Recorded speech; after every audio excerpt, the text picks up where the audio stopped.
Elaine Jordan Burday, along with Lisa Burkhardt Worley. And we are so glad you've joined us on Pop Talk, the show where you never know what topics might pop up.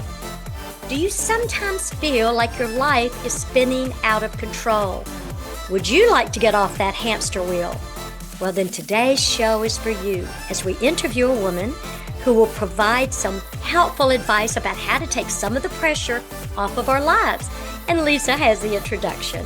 Thank you so much, Lane. Our guest is a friend of ours, and she is going to be our keynote speaker at our next Level Up Women's Conference on May 3rd, 2025 at Venture X in Louisville. Her name is Beth Townsend. Beth is the author of a new book, No Hamsters in Heaven: How to Stop Spinning Out of Control. Do we need that book or what?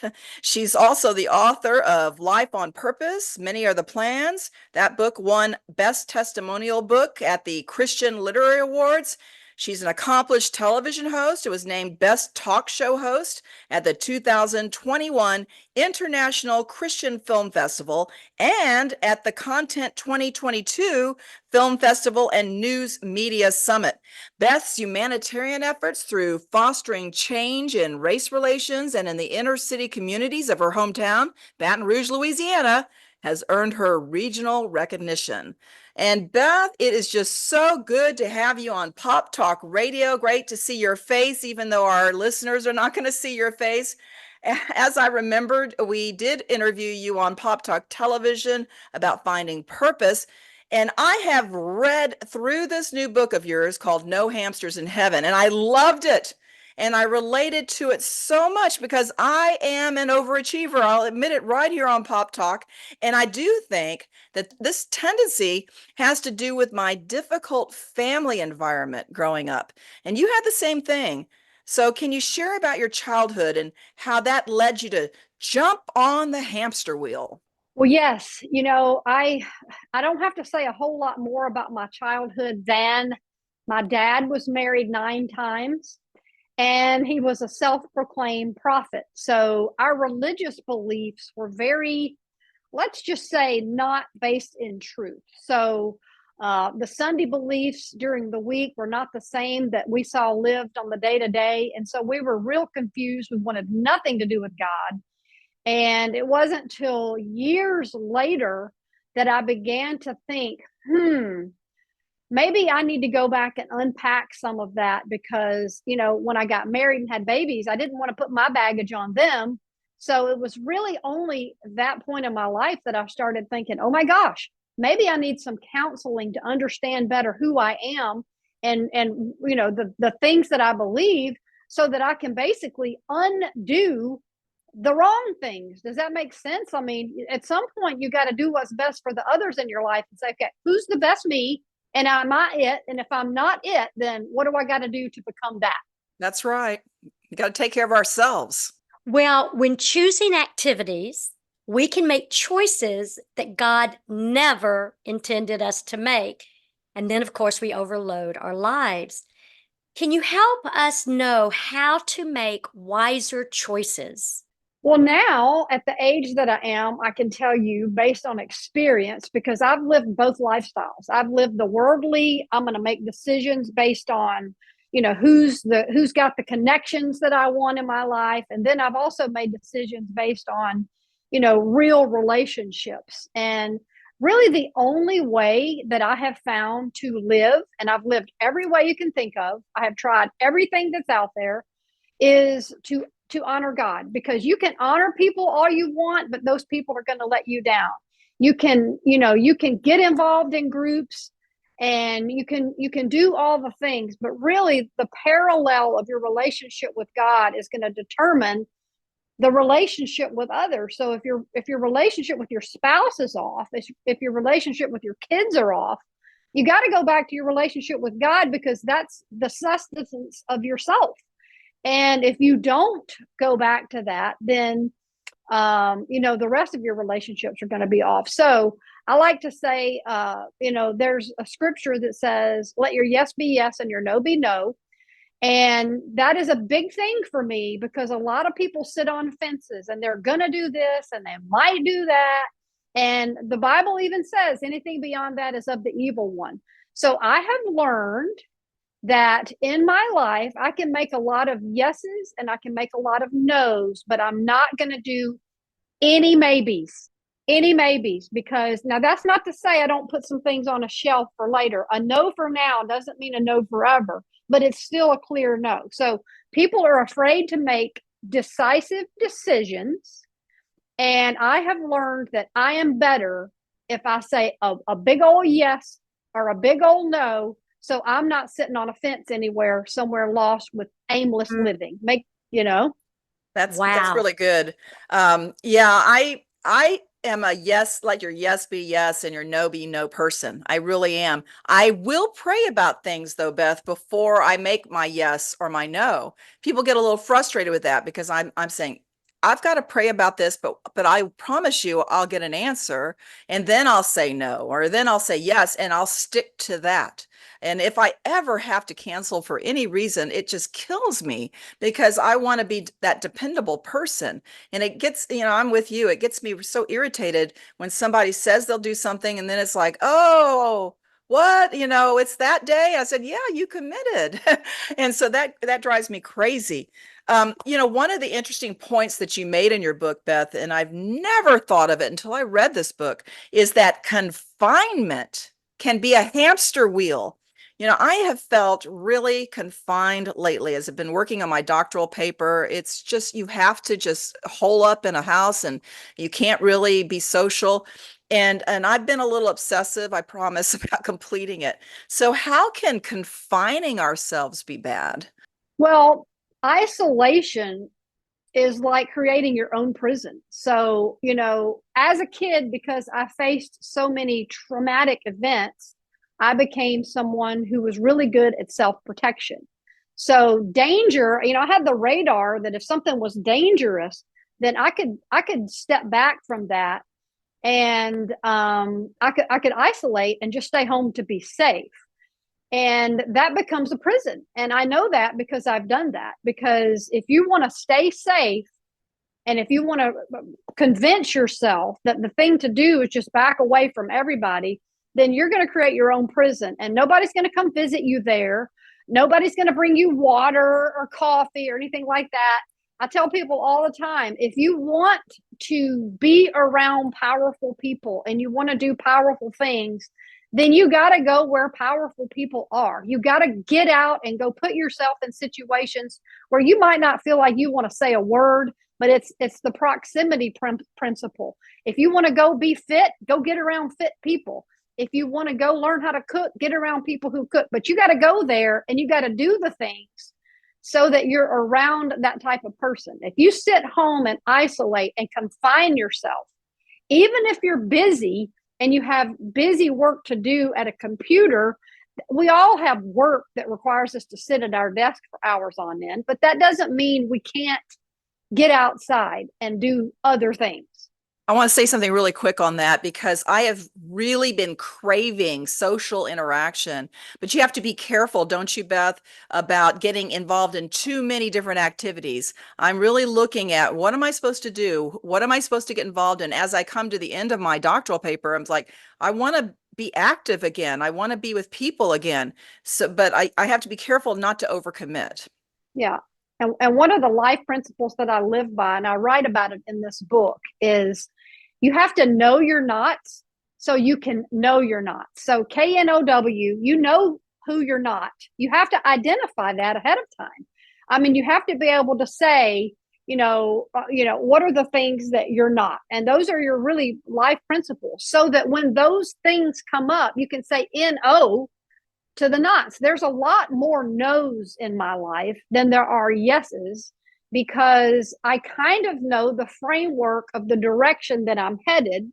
So if it's not within that framework, I have to be willing to make a declarative statement and say no. Again, a no is not a no forever, but it's a clear no for now. I love that. That is such great advice. I hope people listening are going to pay attention. Or here is one that I think will hit home with a lot of us, and that is social media browsing. I think we're all guilty. And in that same chapter, you mention a messy death. Now I have to pause here because most of my books are all on organization. 12 Steps to Becoming a More Organized Woman was my first book. So I'm all into not having a messy death, but also along with that is overthinking and then unhealthy food choices. Can you comment on how some of these can lead to a person spinning out of control? Yes. So picture this. It's 3 o'clock in the morning. You've been sleeping really well. And then your brain wakes you up and starts reminding you of all the things you didn't do. So when I was becoming a life coach, they taught us that those are open loops. So these are the things, let's just use the cloud for an example. Everybody has things that are undone, right? They're not finished and they sit on our shoulders all day, every day. And in the middle of the night, those open loops, that's the hamster wheel. They're up there spinning. They're doing their job. They're reminding you haven't done this and you forgot to do that. And oh my gosh, you need to call them. They're doing their job and reminding you. But what's happening with the hamster wheels is we're letting too many things sit up here. We're letting maybes determine our mental health, because if you have too much to do, then you're not going to be able to sleep. And I like to remind people that your dreams, the God-given dreams that you have for your life, if God put something in your heart to do, those are going to keep you up at night because that's their job. God's not going to let you off the hook and say, I get it, it's too big for you to do, but I want you to trust me with that. And all those little maybes up there, they're the little bitty things that are getting in the way of the big things. So we got to get rid of some little stuff so God can reveal to us the big stuff. Get rid of those loops. Yes, no, but get rid of maybe. Yeah, I can't tell you how many times God speaks to me in my dreams when he has a big project for me. And I think it's because he can't get my attention during the day. He has to wait till I'm asleep. Okay, she's asleep now, so I'm going to talk to her. And I hate to admit that, but it's true a lot of times. I do have a very good quiet time in the morning generally, but he does speak to me a lot at night. And so when I wake up and I remember what he said, then it's like, okay, how am I going to do this? And then we start a plan together. You have so many great examples of different types of hamster wheels, Beth. And one of the ones you mentioned in your book has to do with our emotions and how we treat others.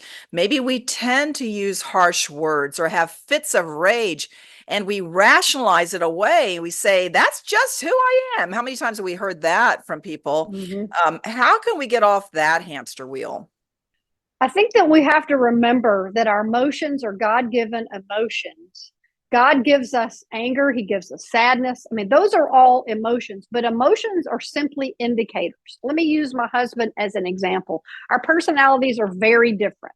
He can say something to me and I can think he's being so mean, and I can get mad and I can stomp around all day, or I can say to him, all right, I didn't like the way you said that to me, and I need you to know that that was upsetting. And he's going to, in that moment, because I know who he is, he's going to say, honey, I'm so sorry. I didn't mean it like that. So I think we have to take the fact that I know who my husband is, and I know that his intentions are good, and I have to not let my emotions run away with me. I like to say it's fact over fiction. The fact is my husband loves me. He means well for me. And the fiction is, that was just mean. I can't believe he would talk to me that way. I got to choose which I'm going to believe, and I have to go with the truth. And I have to be willing to tell him, because you got to be able to talk to people about the things that you feel. That's a hamster wheel that we leave open all the time, is not completing conversations. So I think we have to deal with the feelings, yes, but you have to also go with the facts and say, okay, here's the truth behind my feelings. And then that begins to level out that feeling. I love that because I do the same thing with my husband. I'll say, Scott, that didn't sound like you. And he goes, oh, same thing. Oh, I didn't know it came across that way. And I they say communication is one of the most vital things in a marriage. Well, it took me years to understand what that meant, but it means at that moment, hey, that hurt my feelings. And I do that with my girls. I have two daughters, and I go, anytime you're upset with me, just tell me, Mama, Yeah. I'm mad at you. I'm going to love and rejoice that you're telling me that. So then, whenever we talk, I know it's truth. And it has been a miracle just in our tight family relationships by being truthful. Well, that goes into my next question. Another hamster wheel that I can relate to is unrealistic expectations of a marriage. Unfortunately, my first marriage ended in divorce. My husband was unfaithful, and I just about didn't live through it. But even the best of marriages can go through trials. So, do you have any tips for maneuvering life's trials in marriage? And I love the one that you just mentioned about communication. Any others? Yes, I have a philosophy, and I have learned this the hard way, and it's called better me, better we. So if you're sitting at church and you're with your spouse or you're with a child or you're with someone and you're wanting to elbow them and say, oh, I wish you would listen to that. I mean, this is really for him. This is really for them. Then that's when you need to say, nope, nope, nope. This is really for me. So the more we think about that our problems are caused by someone else, the more I believe we need to do the work on ourselves. So it takes having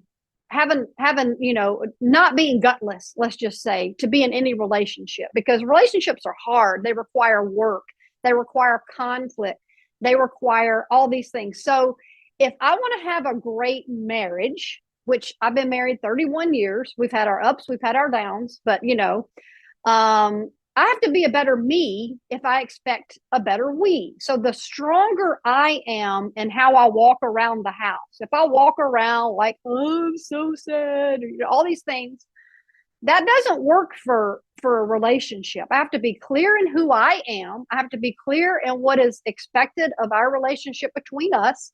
And there has to be some realistic expectations. I think people put way too much pressure on their spouses to be the solver of all problems, to be the fixer of all things, and no person can make you happy. No person can fix your heart. Jesus himself can, but if you've got deficits in your soul, a person cannot help you with that. You had better me, better we. Generally, marriage brings two broken people together, and we have to realize that our spouses are human. They're going to make mistakes. And I think so many divorces do happen because, and not yours, Lane, I'm not even talking about that, but a lot of times people get rid of a marriage for like a bad argument or something like that because they didn't meet your expectations. And so we have to be really careful in marriage. It's a give and a take. And that's what I found in my 38 years of marriage as well. People pleasing can be a hamster wheel. When looking at a work situation, we can be afraid, can't we, to be our unique self. And instead, we try to fit into this mold that we think that people expect of us. I remember when I went into sportscasting before it was cool for women to be sportscasters, a lot of people tried to talk me out of it because it was just not an ordinary career. But I still moved forward because I thought it was time that we had a woman in sportscasting who understood sports. And so how important is it to be who we were created to be?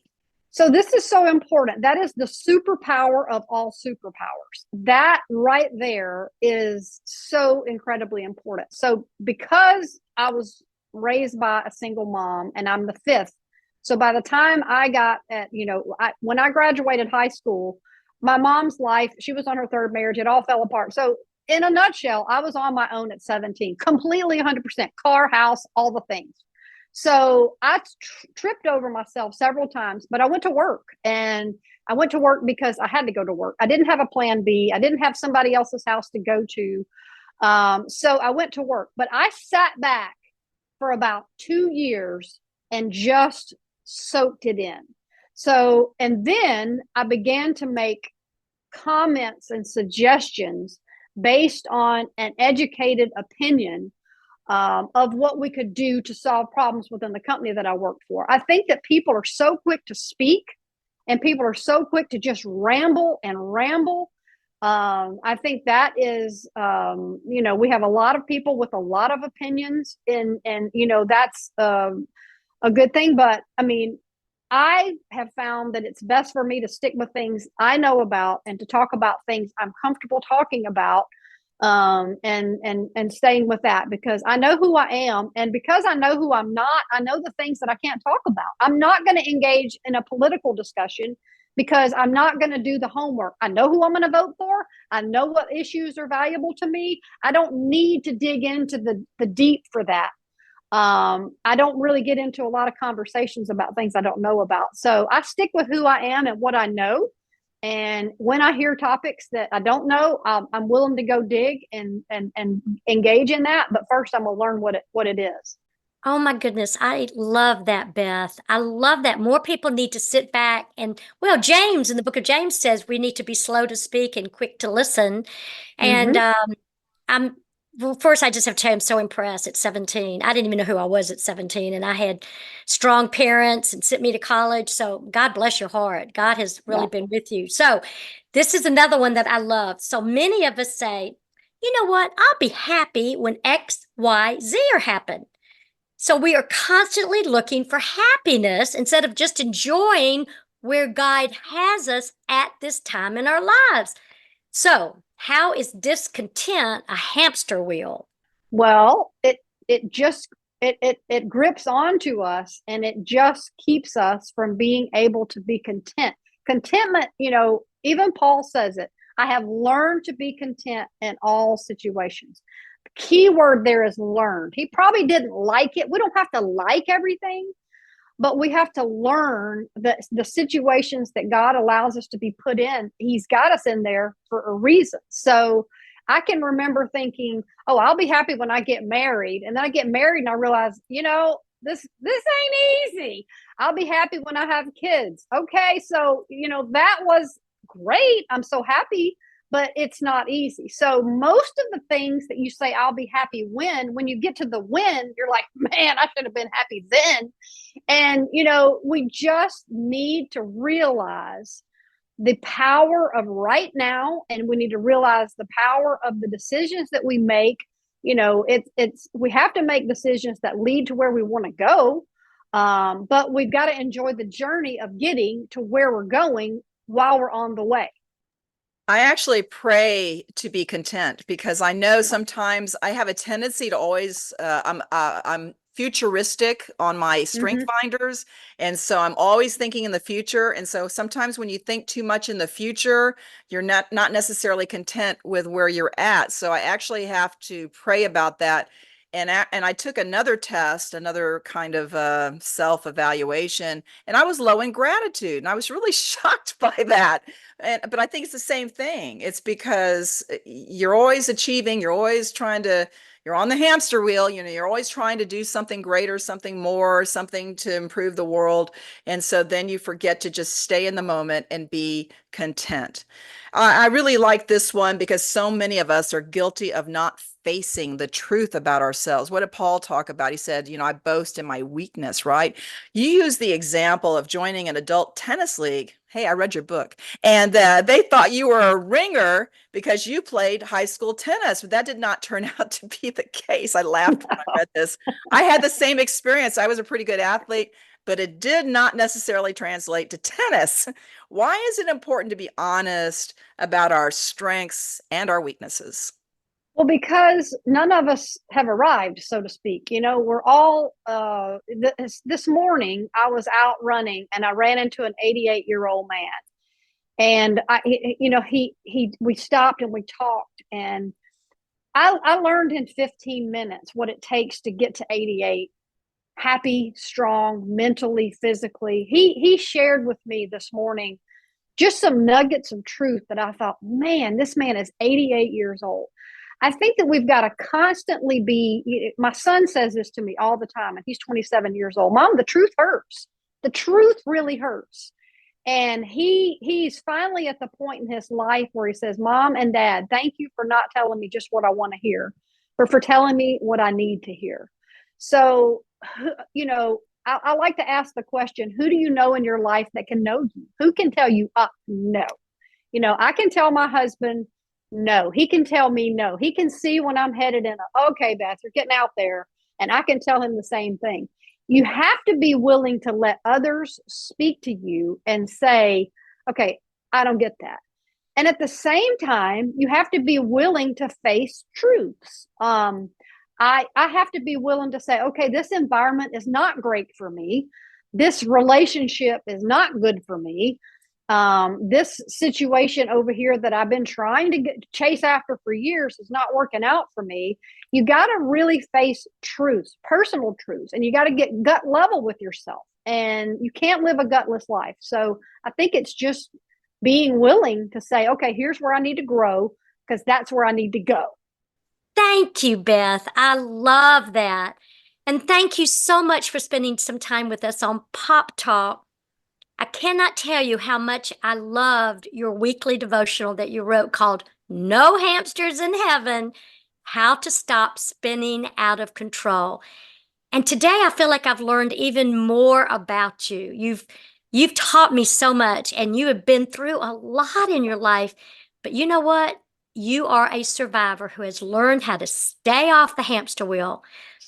If any of you would like to reach out to Beth Townsend, you can find her at her website at bethtownsend.com. Yes, thank you so much, Beth. It was so much fun to do the interview with you. It's always fun to interview friends, but I just love the work. I love the work you're doing. And your book came at a very good time for me because I just needed to read it and slow down a bit. And that's what I'm doing now. And we do hope that you'll reach out to us at Pearls of Promise Ministries. You can email us at info@pearlsofpromiseministries.com. You can like us on Facebook at Pearls of Promise Ministries. Follow us on X at Pop Talk Media or at Pearls of Promise. And we're on Instagram at pop_ministries. And we hope you'll subscribe to our YouTube channel at Pearls of Promise Ministries to view all of our past Pop Talk television shows, as well as our award-winning documentaries. And our Pop Talk podcasts are on there as well now. So that is Pop Talk for today. We're just ordinary girls who God turned into pearls. Have a blessed day.